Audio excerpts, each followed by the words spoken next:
붓다 인가를 받은 나를 소개합니다. 스님 자신의 일이기 때문에 이런 것을 공표하기가 곤란해서 유보를 해왔습니다. 석가모니 부처님 반열반하신 후, 그러니까 2500년 설이 있고 3000년 설도 있습니다만 그 이후로 어느 누구도 보신 부처님에 대해 확신을 가지고 말한 분은 없습니다. 오늘 처음 오신 분, 이 말을 알아들어야 됩니다. 진짜 부처님이 계심을 몰랐습니다. 지금까지 마음이 부처라고 했죠. 그런데 5년 전에 영산불교에서 21세기 붓다의 메시지이라는 책을 내면서 부처님은 절대계에 계신다는 것을 강조하고 선언했습니다. 그러니까 1600년 내려온 기존의 한국 불교 교단에서 깜짝 놀라면서 자기네들이 존재해야 할 입지가 좁아지고 없어질 위험을 알고서 여러 가지로 핍박을 해왔습니다. 그러나 나는 그 후로 계속 부처님의 뜻을 따라서 정법을 펼쳐야 한다. 는 소명감으로 굽히지 않고 할 말을 하고 있습니다. 지금부터 10여 년 전입니다. 2000년 1월 4일 하나의 붓다가 탄생했기 때문에 3개 붓다님들의 축제 한마당이 벌어졌습니다. 그 장면을 여러분에게 다 이야기를 못합니다. 일장이기 때문에 이야기는 못하고 그 당시 내가 부처님을 칭견한 극적인 장면만을 여러분한테 말씀드립니다. 그러니까 약 10년 전 일인가 봅니다. 대적정산매에 들어 절대계에서 부처님을 배웠을 때입니다. 그것이 처음이요 마지막이었습니다. 스님이 하나도 가감없이 솔직히 실토합니다. 왜냐하면 이유가 있습니다.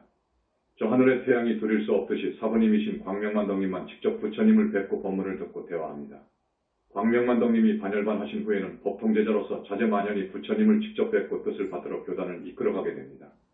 그때가 되면 필요할 때마다 상세하게 부처님을 여러분한테 그려가면서 법문을 할 기회가 많을 것입니다. 우리 태사부님, 나한테는 사부님이신 광명만덕님은 13, 14년 이래로 언제나 부처님을 뵙고 법문을 듣고 말씀을 나누시고 계십니다. 그것만 알아두십시오. 내가 대적정산매에 들어 부처님을 칭견했을 때의 일입니다.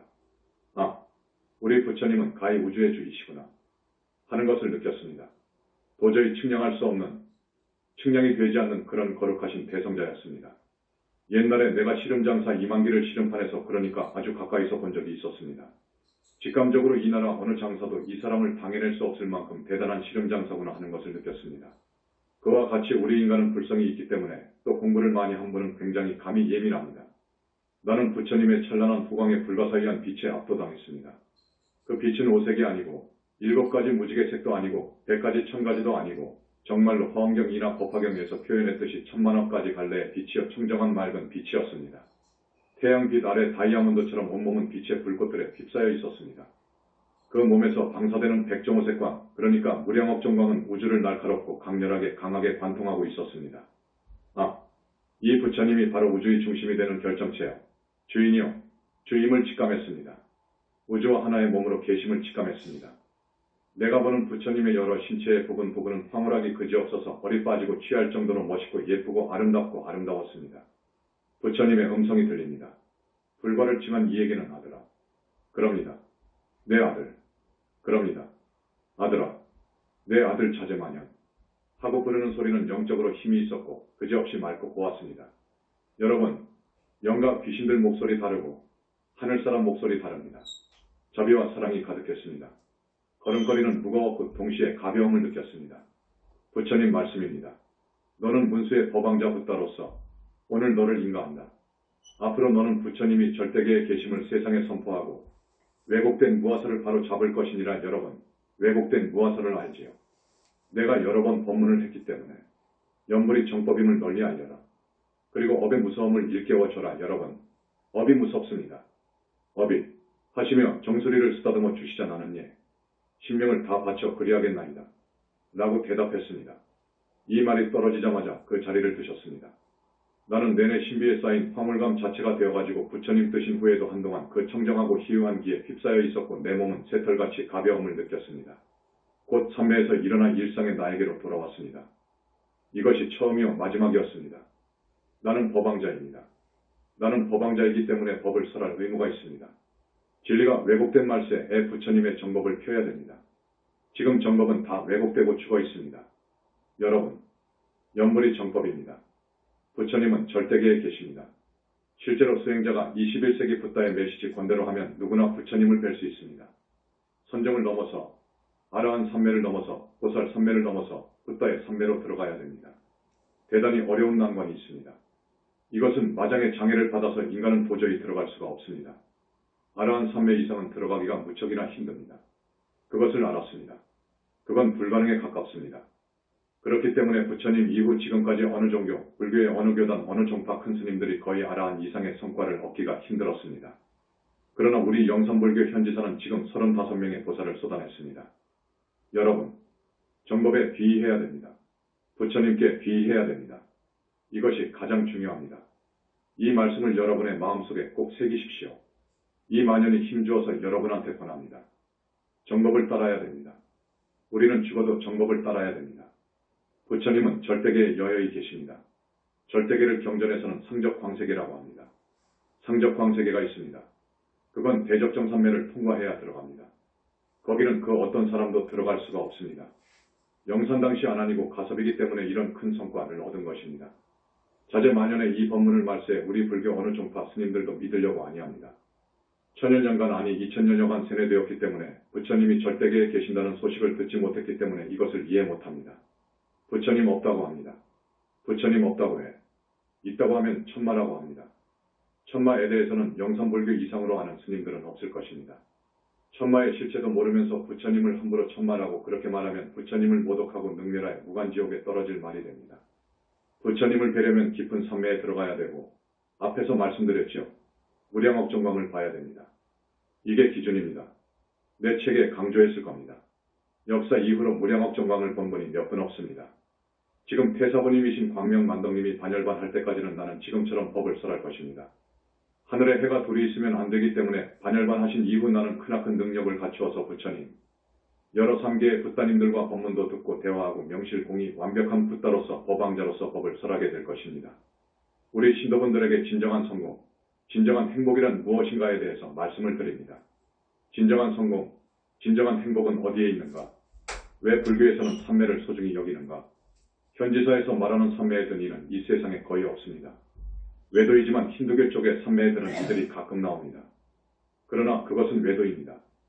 사람들은 성공해서보다 더 행복하게 살려고 버둥거립니다. 그래서 학생들은 명문학교를 가고 명문대학을 가고 사법행정고시를 합격해야 된다고 머리를 싸매고 몇 년 동안 두문불출 고생을 합니다. 어떤 학생은 자기의 소질이 의사로 판단해서 의대를 가가지고 의사가 되어서 삽니다. 대학원을 나오고 유학을 가서 교수로 출세해 보겠다고 하는 사람도 있습니다. 혹은 돈을 벌어야 된다. 돈이 최고다. 나는 사업가로 성공할 것이다 하고 그쪽으로 나가는 사람도 있습니다. 혹은 스포츠라든지 미술이라든지 음악을 전공하는 사람도 있습니다. 그쪽에서 열심히 노력을 해서 성공하고자 합니다. 그러나 그 중에는 나름대로 성공하는 사람도 있고 실패도 하고 그러면서 결혼을 하고 아기를 낳고 사시다가 늙고 병들어서 죽습니다. 이것이 인생입니다. 그러나 스님들처럼 성직자들처럼 인생이 무엇인지 어떻게 살아야 하는지를 알아서 종교인이 되는 사람도 있습니다. 나는 불교를 선택했습니다. 불교 이상으로 위대한 종교는 없다고 판단을 해서 불교를 선택했습니다. 화두를 들고 싸웠습니다. 화두만 깨치면 윤회를 벗어나버리고 삼계를 탈출할 줄 알았습니다. 그러나 그것은 윤회를 벗어나기에도 힘겨운 공부였습니다. 그래서 연불로 돌아왔습니다. 그런데요, 내가 이렇게 되기까지, 연불로 돌아오기까지 수행하면서 늘상 생각해왔던 것들이 있어요. 이 부분들에 대해 나는 확신을 했습니다. 저 세상이 있다는 것을 확신했습니다. 중생은 윤회한다는 것을 확신했고 육도가 있다는 것을 확신했습니다. 지옥이 있고 짐승세계로 떨어질 수도 있다는 것을 알았습니다. 업이 진짜 무섭다는 것을 알았습니다. 극락이 있고 해탈하는 길이 있다는 것을 알았습니다. 그리고 나는 이 모두를 다 보고 확인했습니다. 그래서 여러분에게 진정한 성공과 행복에 대해서 말씀드리고자 합니다. 진정한 행복은 밖에서 찾으면 진정한 행복을 얻을 수 없습니다. 안에서, 마음속에서 찾아야 됩니다. 그 행복은 마음속 깊이 숨어 있습니다. 밖으로 오간, 눈, 코, 귀, 잇몸을 오간이라고 합니다. 오간을 쫓아 붙잡는 행복은 오래가지 못합니다. 오히려 불행의 씨앗이 됩니다. 여러분, 아마 스님의 말에 대해서 공감할 것입니다. 스님은 왜 선정삼매를 권하는지, 이것이 중요한지, 나아가서 부처님에 대한 믿음을 강조하는지를 아셔야 됩니다. 여러분, 부처님께 귀의해야 됩니다. 부처님을 믿어야 됩니다. 부처님이 계심을 믿어야 되고 그 능력을 믿어야 되고 그 우주적인 구원의 힘을 믿어야 되고 그러려면 부처님에 대해서 법문을 많이 들어야 됩니다. 왜냐? 부처님은 계시기 때문입니다. 앞에서도 스님이 직감적으로 봤지만 잘 본 것입니다. 부처님은 우주의 주이십니다. 우주의 주. 주인이다 그거요. 일신교에서 말하는 하나님. 하나님은 없습니다. 하나님의 하나님이 부처님이오시다. 부처의 경계로 가면 우주와 하나가 되는 경계가 나옵니다. 그 몸을 얻습니다. 그것이 법신본입니다. 그 법신본이 구체화된 것, 형상화된 것이 보신본이오시다. 이 보신본, 이 부처님의 능력이 우주적입니다. 이 부처님이 계심에도 불구하고 이 부처님이 없다고 합니다. 부처님이 없다고 합니다. 마음이 부처라고 합니다. 마음은 어디까지나 마음이오시다. 마음은 마음이오시다. 이 부분에 대해서 앞으로 여러분에게 많은 이야기를 할 것입니다. 마음과 물질의 원질, 이것은 공에서 나온 것입니다. 공. 공을 깨쳐야 이때부터 참다운 지혜가 발현됩니다.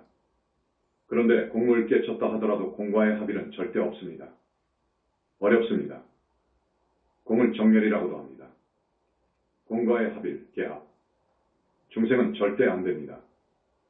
합일이 되려면 다겁생으로 내려오면서 지은 업장이 제로 제로가 되어버려야 됩니다. 완전히 소멸되어야 됩니다. 순수해져 버려야 돼. 탐진치 그 번뇌의 뿌리가 완전히 뽑혀져 버려야 돼. 공과의 계합은 그것만 가지고도 안 돼. 다겁생으로 내려오면서 악과 습에 탁한 기가 완전히 소멸되어 버려야 됩니다. 이것만 가지고도 또 안 돼. 여러 생을 살아오면서 지은 악연 나쁜 인연 원결이 다 정리되어 버려야 됩니다. 은혜와 빚이 전부 갚아져 버려야 됩니다. 이렇게 순수한 내가 되어야 순수하고 충정무구한 저 공과 하나로 계합이 되는 거예요. 불지에 가가지고 불의 경지에 가가지고 계합이 되는 거예요. 깨쳐가지고는 이제 그 경계는 한두 달 가버리면 어느덧 없어져 버려. 다시 그 경계에 들어가기 어려워. 그래서 그 공의 경계, 그 공, 그 툭 터진 빈, 허공과 같이 빈 그 경계, 현상계의 본체를 봤으면, 공의 실체를 봤으면 이제 그대로 그걸 스승으로 생각해서 모든 것을 공으로 보고 집착하지 말고 나 없는 수행으로 들어가야 되는 거예요. 두타행으로 말입니다. 그래서 아라한이 되는 거예요. 아라한이 되면서 아라한 삼매에 들어가는 거예요. 선점, 더 깊은 삼매, 아라한 삼매에 들어가는 거예요. 아라한은 이제 연불을 함으로써 보살이 되는 거예요. 연불 아니면 절대로 갈 수가 없는 거예요. 연불 없이는 절대 보살이 될 수 없어. 절대 극락에 왕생할 수 없어. 부처님의 가피가 있어야 돼. 그 우주적인 구원의 힘을 지니신 그 큰 법계의 어른인 부처님의 가피를 얻어가지고 보살이 되고 붓다가 되는 거예요. 이걸 알아야 돼. 이걸 몰라? 우리의 오관, 아니비설신울 오관이라고 하지요. 눈, 귀, 코, 잇몸. 오관이 하자는 대로 밖으로 오용락을 찾아 달려가서 잠깐 그 용락을 즐겨보아도 순간에 행복을 느낄지 모르겠지만 그건 항상 채워도 그러면 그럴수록 공허하고 더 부족함을 느낍니다. 중생은요 이렇습니다.